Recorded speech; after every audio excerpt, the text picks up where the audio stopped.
Lelah dengan harapan kau tak mungkin ku dapatkan. Tentang perasaan tak bisa dipaksakan. Aku ingin kamu tapi kau tak mau.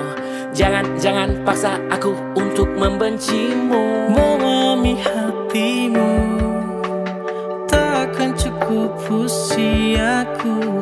Sementara rindu ini semakin menusuk dadaku.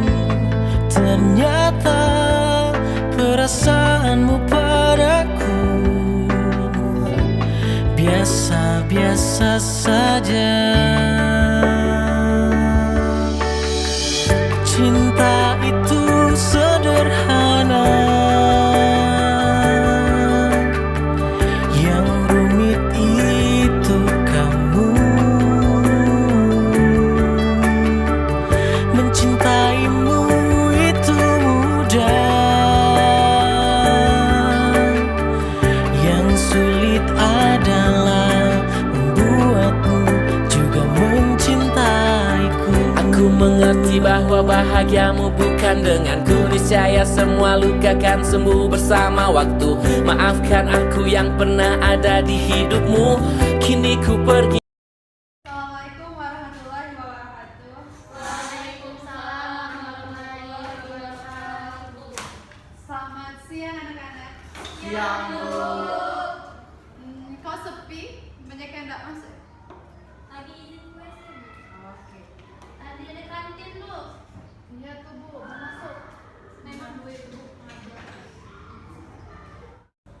Baiklah, sebelum memulai pelajaran pada pagi hari ini, Ibu mau ngecek kehadiran terlebih dahulu. Ibu absen ya. Ya, Bu. Noti, Hadir, Bu. Melita, Hadir, Bu. Pisi, Hadir, Bu. Galuh, Hadir, Bu. Sakinah, Saya, Bu. Dwi, Saya, Bu. Iin, Hadir, Bu. Lesti. Hadir. Oke, beberapa masih ada yang di luar ya. Ya, Kita Bu. tunggu ya teman-teman yang lain. Baiklah anak-anak, perhatiannya. Jadi materi pada siang hari ini yaitu tentang elektrolit.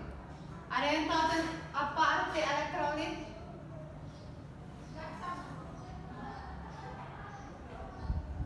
Aku, Bu. Ya, silakan Iin. Jadi larutan elektrolit itu adalah suatu keadaan di mana larutan dapat mengantarkan alur listrik, Bu. Betul sekali. Tangan untuk Iin Ananta. Baik, jadi di sini elektrolit itu bisa terbagi menjadi 3. Yang pertama yaitu elektrolit kuat.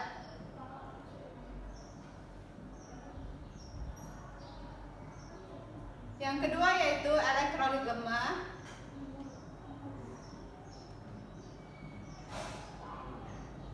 Dan yang ketiga yaitu non elektrolit.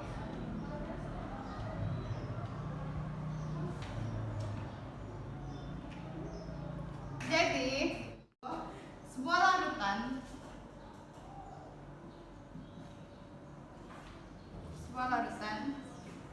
yang dapat menghantarkan listrik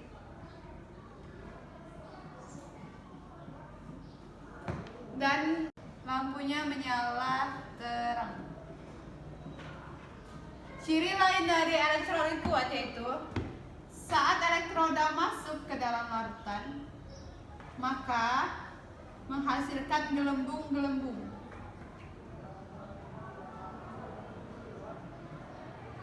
Gelembung-gelembung inilah menandakan bahwa larutan tersebut termasuk ke dalam larutan elektrolit kuat. Kemudian ada beberapa contoh dari larutan elektrolit kuat. Ada yang tahu larutan-larutan apa saja yang termasuk dalam elektrolit kuat? Ya, silakan. Contoh dari larutan elektrolit kuat itu contohnya H2SO4, HCl, itu aja tuh. Ya, betul sekali. Ya, betul sekali. Jadi pada elektrolit kuat itu H2SO4 termasuk dalam larutan elektrolit kuat dan HCl juga termasuk.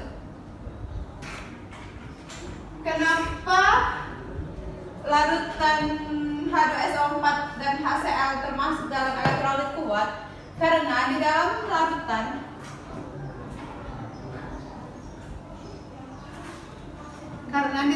sini ion-ion pada HCl yaitu bergerak bebas sehingga dapat menghantarkan listrik.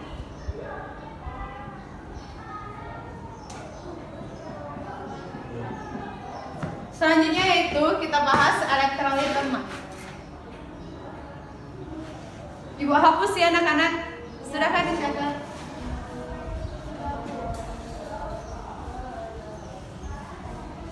Untuk elektrolit lemah, maka larutan tersebut dapat menghantarkan listrik, tetapi nyala yang dihasilkan yaitu redup. Saat elektroda dimasukkan ke dalam larutan, gelembung yang dihasilkan sedikit. Contoh dari elektrolit lemah, ada yang tahu anak-anak? Salah satu larutan yang sifatnya elektrolitnya lemah yaitu CH3COH, Bu. Betul. Asam lemah. Selain itu, ada yang tahu? Ya, Desti. Larutan gula. Betul. Larutan gula. Yang ini elektron apa? Lemah. Oh, lemah. Gak ada apa-apa masalah ya. Baik, kurang tepat anak-anak yang lain. H2CO3.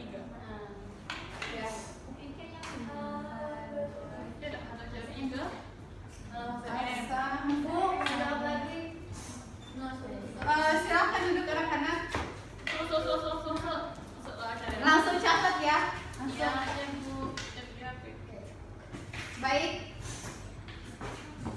Langsung saja ke elektrolit, non elektrolit. Untuk non elektrolit, larutannya tidak dapat menghasilkan listrik. Jadi pada saat lampu dinyalakan, lampunya tidak hidup.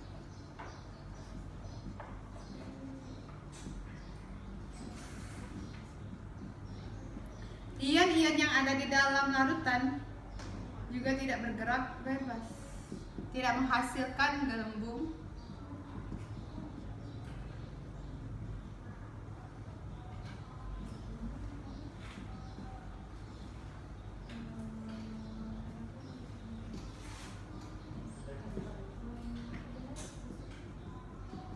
Tidak menghantarkan listrik.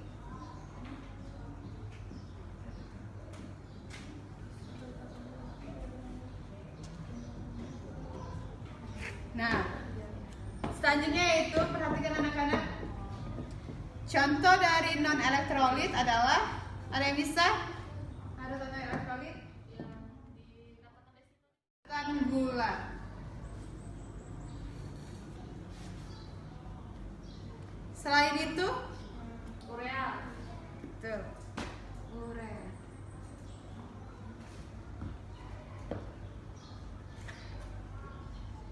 Nah, jadi sudah beberapa ibu bahas tentang larutan non elektrolit.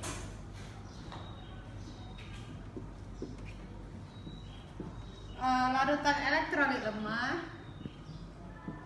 dan larutan elektrolit kuat. Sampai di sini ada pertanyaan anak-anak? Sudah paham semua ya? Alhamdulillah. Oke, sudah ibu jelaskan. Dari beberapa macam larutan elektrolit, ada larutan elektrolit kuat, elektrolit lemah, dan non elektrolit. Jadi sekarang ibu mau kalian berdiskusikan, dibagi beberapa kelompok. Ibu tugas yang ibu berikan berikan untuk kalian diskusi, yaitu kalian mencari larutan apa yang dapat menghantarkan listrik. Macam-macam larutan elektrolit kuat, elektrolit lemah, dan non elektrolit. Kalian diskusikan, nanti Ibu suruh maju ke depan. Oke. Ibu beri waktu 10 menit ya. Silakan diskusi. Ya, Bu.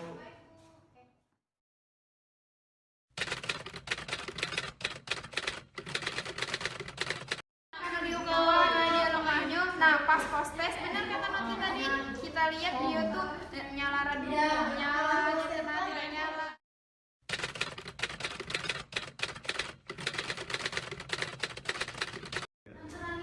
Baik, yang pertama yaitu larutan natrium klorida. Siapa yang ingin maju ke depan? Ya, silakan nanti.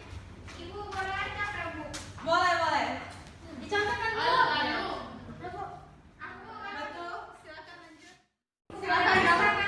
Boleh. Mau ngisi semuanya silakan. Lagi lah. Nah, lanjut. Silakan. Gusti.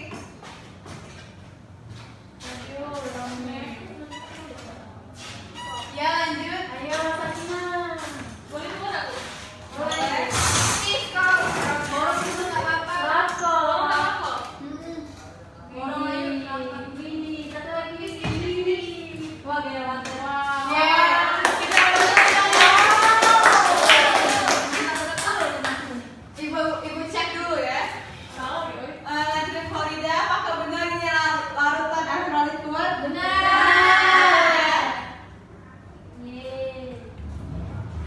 Amonium hidroksida, apakah benar non elektrolit? Iya, ya. Salah ya. Iya. Salah Salah semua.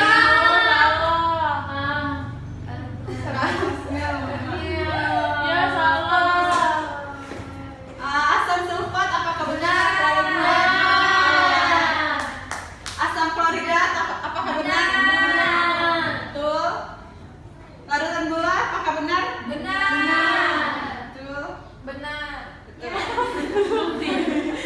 Oke, sudah bagus ya, berarti sudah paham semua. Jadi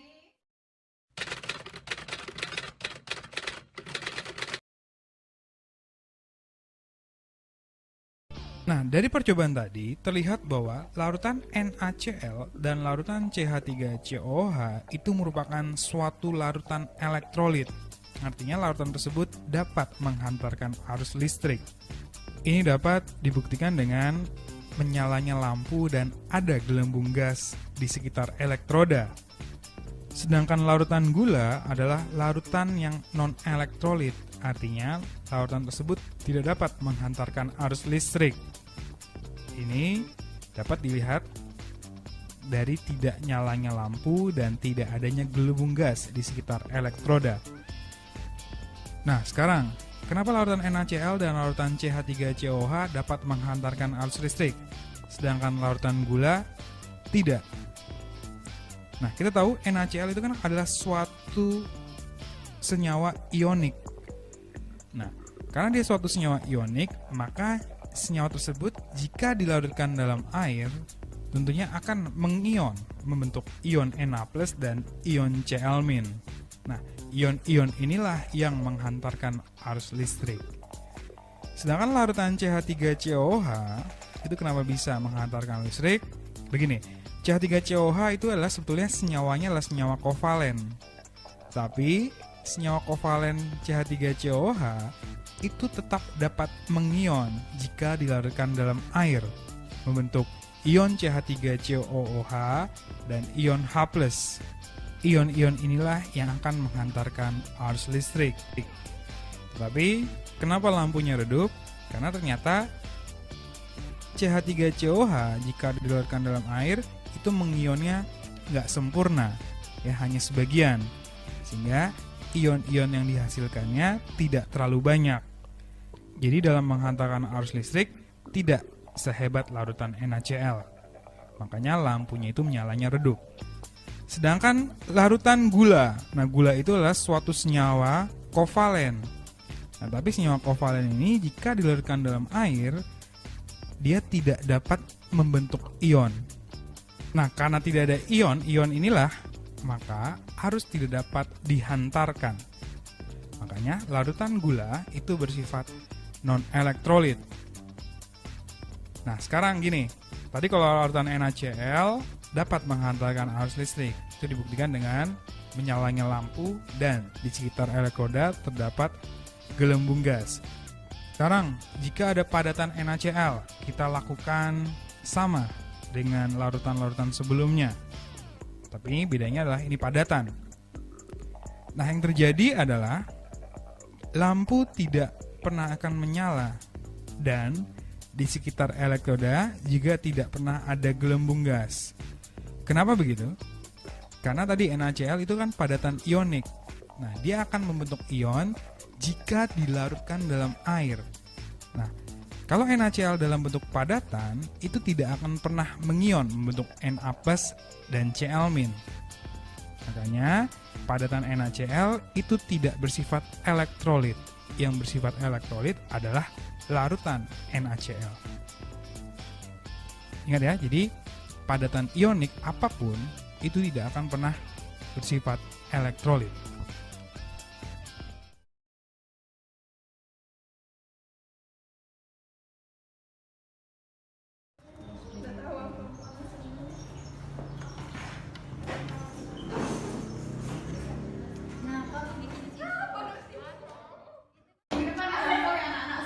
Laporan. Masih apa, Mai? Pas saya langsung pukul dan ini minggu depan. Nggak mau ini.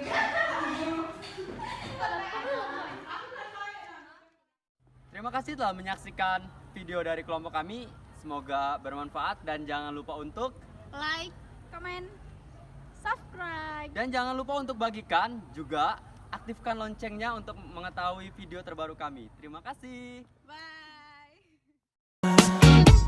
Nyatakanlah cintamu, katakan bahwa kau menginginkan diriku.